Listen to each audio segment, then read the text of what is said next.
God, I'm doing what you should have done all your life. I'm waiting for Barry to give me the word.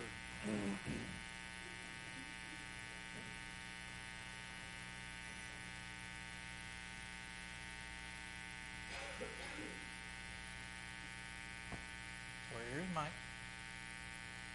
Where's Mike? Oh, that's going to mess up our whole system.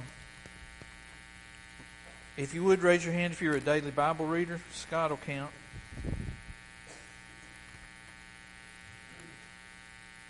Now you can hear me breathing. And if you need a quarterly, Barry has some in his hand. If you'll raise your hand. Okay, we're finally there. We have studied all quarter long Jeremiah. He has told us. He has told 3 kings. He has told the whole country of Judah. The fall of Jerusalem is coming. We're going to study quite a bit this morning about what he told Zedekiah, but we studied it the last 2 or 3 weeks, it feels like. Look, Zedekiah, all you have to do is go to Babylon. They're going to come get you. Surrender. Go serve for 70 years and you'll live. We're going to read that again this morning. And it's as plain as I just said it. That's the way he said it to Zedekiah. And instead, Zedekiah listened to other advisors, other people that tickled his ears, for lack of a better term. So, he goes running to Egypt trying to play some kind of political game and pit the two against each other, and it doesn't work out. It blows up in his face, literally. Remember now, it took 100 years for the northern tribe, I'm sorry. It's been over 100 years since the northern tribe of Israel, which was the 10 and a half tribes that they had as their capital, Samaria, they fell. The people from Judah, I don't know what you'd call them, Judahites, whatever. The people from Judah who lived in Jerusalem and the surrounding area had that example to see. They saw that if they didn't turn back to God, quit their idling, and go back to God, they were going to lose. And now we're seeing that happen.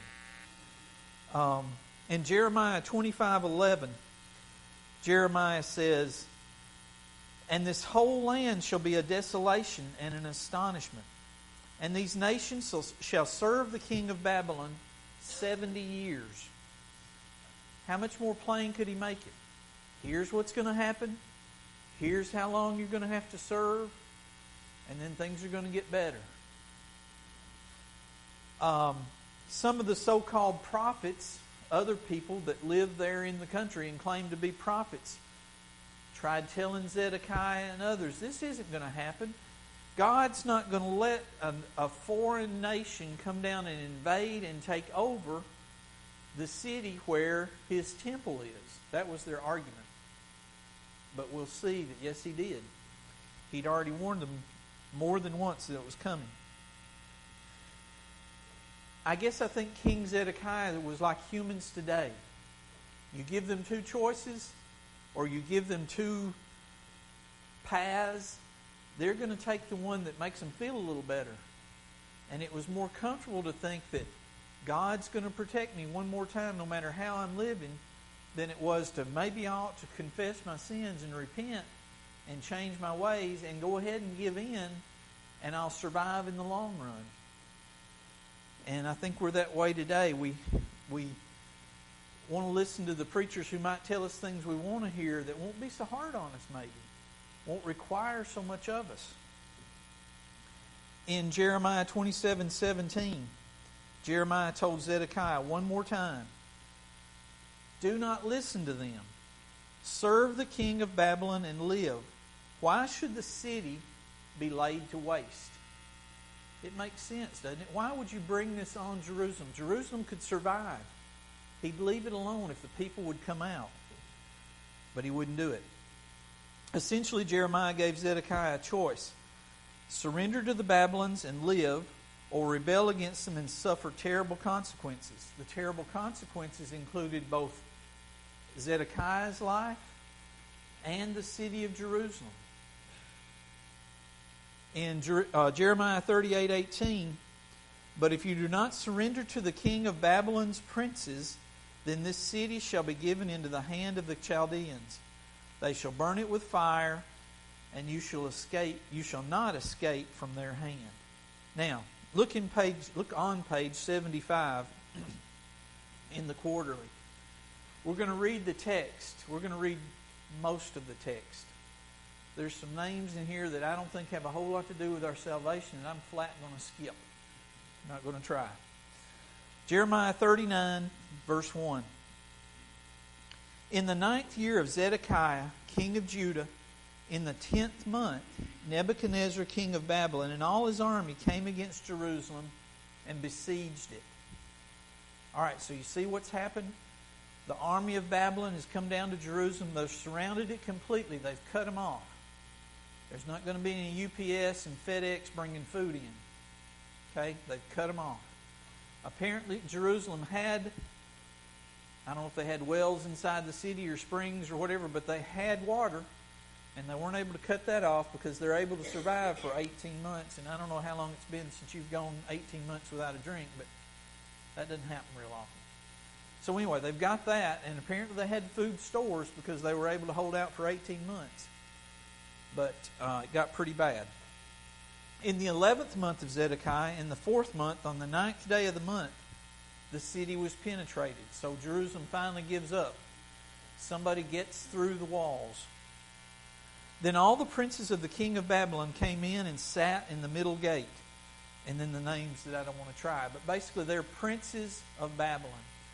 And the author of the commentary points out that they sat at the middle gate. This was about, literally, the middle of Jerusalem.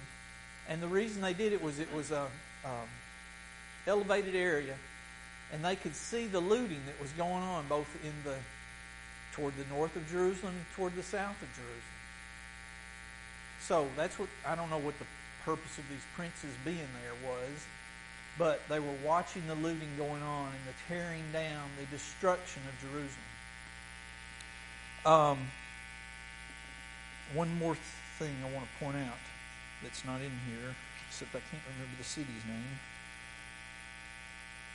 If you wonder where Nebuchadnezzar was during this time, he doesn't come down and camp out like his soldiers had to. He's sitting up in the city called, I think it's Riblah. So he's up there waiting for this siege to take effect. He knows he's got them cut off completely. So he goes on about his life for 18 months, waiting for Jerusalem to give up, to give in. So it was, this is verse 4, so it was when Zedekiah the king of Judah and all the men of war saw them, that they fled and went out of the city by night, by way of the king's garden, by the gate between the two walls, and he went out by the way of the plain. Now, here's Zedekiah. We talked about 2 or 3 weeks ago how Zedekiah wasn't the world's greatest king anyway. But here you see what he is as a leader. Once he sees the whites of the enemy's eyes, he's cutting out the back gate and running, he and his advisors, and leaving whoever his subjects are to fend for themselves. So that's basically what it's saying is, he ran.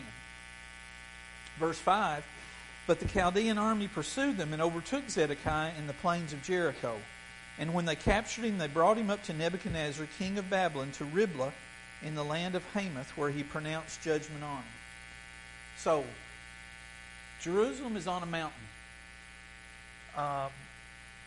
When Zedekiah leaves, he's going down the mountain. The author pointed out that it was pretty much all downhill till he finally gets to the plains and it levels out, and they're running for their lives, and they've got a good head start. And it takes a while for the Chaldeans, first off, to go through the city and find out where they are. They were looking for the king. And finally they discover, or somebody tells him he's gone, sorry, got your luck. So they take off after him. They finally catch him in the plains, and when they do, they bring him to Nebuchadnezzar to see what to do. And here's where Zedekiah's punishment happens. Then the king of Babylon killed the sons of Zedekiah before his eyes in Riblah. The king of Babylon also killed all the nobles of Judah. So he kills those he loves in front of him. Pretty bad punishment, right? Then rather than kill him, they poke out his eyes. So that's the last thing he ever remembers seeing is his loved ones and his closest advisors killed. Then the king of the Babylon killed the sons of Zedekiah before his eyes. Verse 7. Moreover, he put out Zedekiah's eyes and bound him with bronze fetters to carry him off to Babylon. And the Chaldeans burned the king's house and the houses of the people with fire and broke down the walls of Jerusalem. So he burns anything that'll burn. Burns the temple, he burns the people's houses, he tears down the walls. He makes it so bad, as it's pointed out later, that if you go over to Nehemiah 4, when they being the Israelites, first are thinking of coming back to Jerusalem and rebuilding it, they're disheartened because there's not a stone laying on top of a stone. They completely wipe it out and just let it lay there in the field. Then Nebuzaradan, I'm not sure that's the way you pronounce it, obviously, the captain of the guard carried away captive to Babylon the remnant of the people who remained in the city, and those who defected to him with the rest of the people who remained. All right, think about what we know. We know the first thing the Babylonians did was they came in and they took the young, wise, up-and-coming people. Remember, that's when Daniel and Shadrach, Meshach, and Abednego, they all got taken to Babylon. They made another run and carried out some more people. This is the final run. They take anybody who has any promise at all, and they leave just the poor people. And the author points out he's not sure if they left some people there to tend the gardens and that kind of thing just to keep it from growing up into totally wild country, or if they just flat weren't worth the effort. We don't know. But either way, they took everything of value out of Jerusalem. Now, let's talk about that siege just for a minute. Again, this is stuff the author of the commentary pointed out. The siege was, the city was surrounded, nothing could come, but everything could go. If you were living in the city of Jerusalem while the siege was going on, and things just got so bad you couldn't stand it anymore, you were welcome to come and defect. And they would do something with you, either transport you on to Babylon or put you in a holding place until they all started back to Babylon together. So, there's a question, at least in the author's mind, of what we're going to see is King Nebuchadnezzar was pretty good to old Jeremiah. And the question is, why was he good to Jeremiah? And one thought is, well, God was in control. Well, we believe that for sure. But the question is, was it because these people who were defecting were coming out and were telling Nebuchadnezzar and this Nebuzar, or whatever his name was, the captain, that, you know, Jeremiah is trying to talk the leaders into giving up. And he's on your... They made the point he may be on your side. He wasn't really on the side of Nebuchadnezzar, but he had God whispering in his ear, this is what's going to happen, and it'd be a lot better for Zedekiah and the rest of the Israelites if they would just go ahead and give up now, take their punishment, they'd live more comfortably. So, anyway, verse 10. But Nebuzaradan, the captain of the guard, left in the land of Judah the poor people who had nothing and gave them vineyards and fields at the same time. Now, verse 11, get to what I was talking about. Now Nebuchadnezzar, king of Babylon, gave charge concerning Jeremiah to Nebuzaradan, the captain of the guard, saying, take him and look after him, and do him no harm, but do to him just as he says to you. So basically, you listen to him. If he tells you to take him somewhere, take him. If he tells you to protect him, protect him. You do what he says. So Nebuzaradan, the captain of the guard, sent a bunch of other people and all the king of Babylon's chief officers. Then they sent someone to take Jeremiah from the court of the prison. Now remember, I didn't talk about this, but the last few years, the last length of time, I'm not sure how long, Jeremiah's been in jail.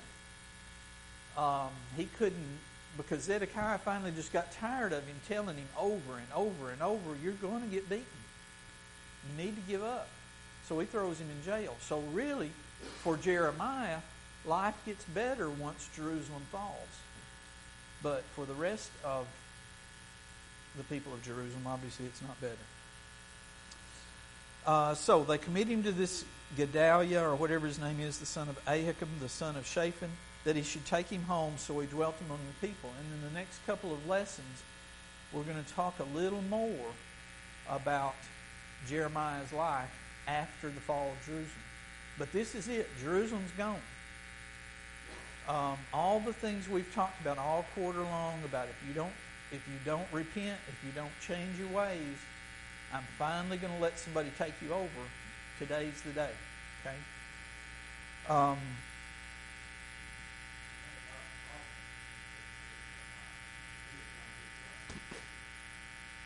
And suffered because he did his job too. It's not that was the easy way.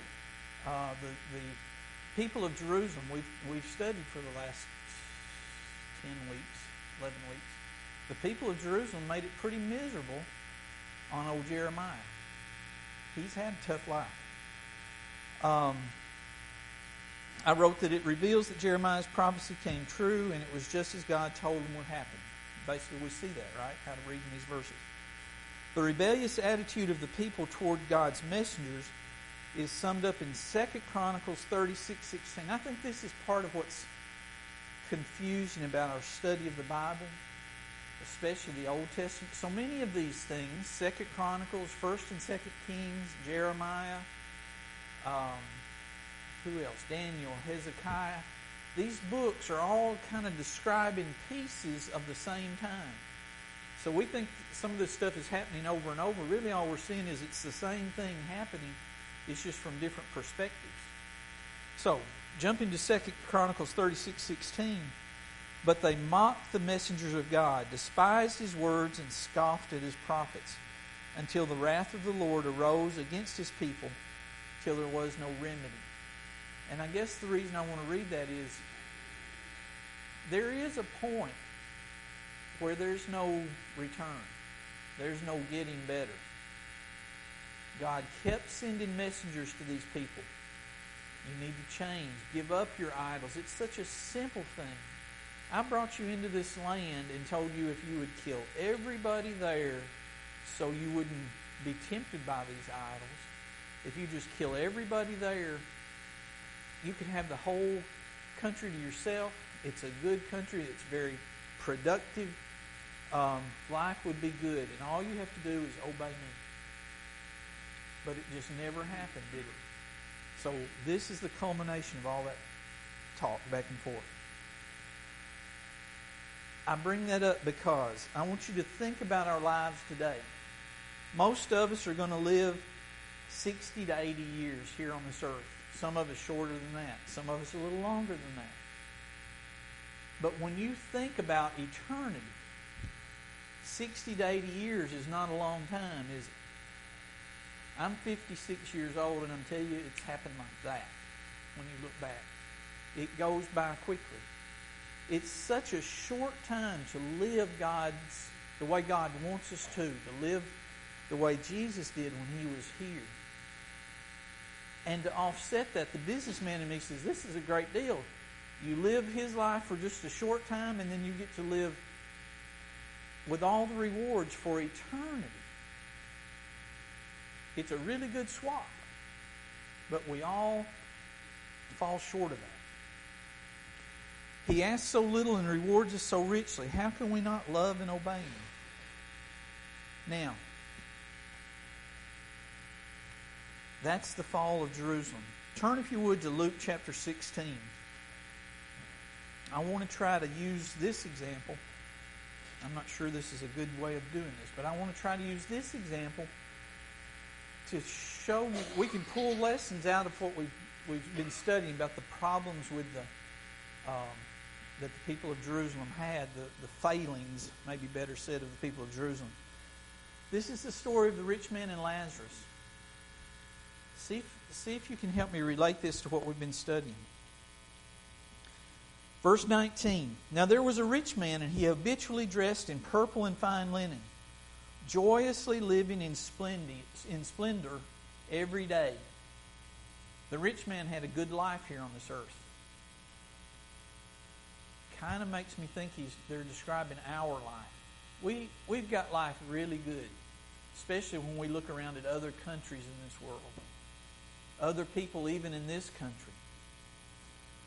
And a poor man named Lazarus was laid at his gate, covered with sores, and longing to be fed with the crumbs which were falling from the rich man's table.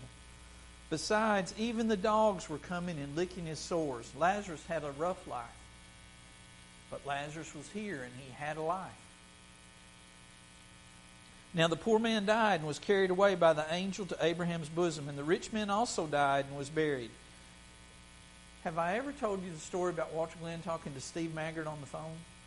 Steve Maggart's an accountant, and they're talking on this conversation goes on for a while, and about 4 times in the conversation, Walter Glenn says, "If I die, here's what I want."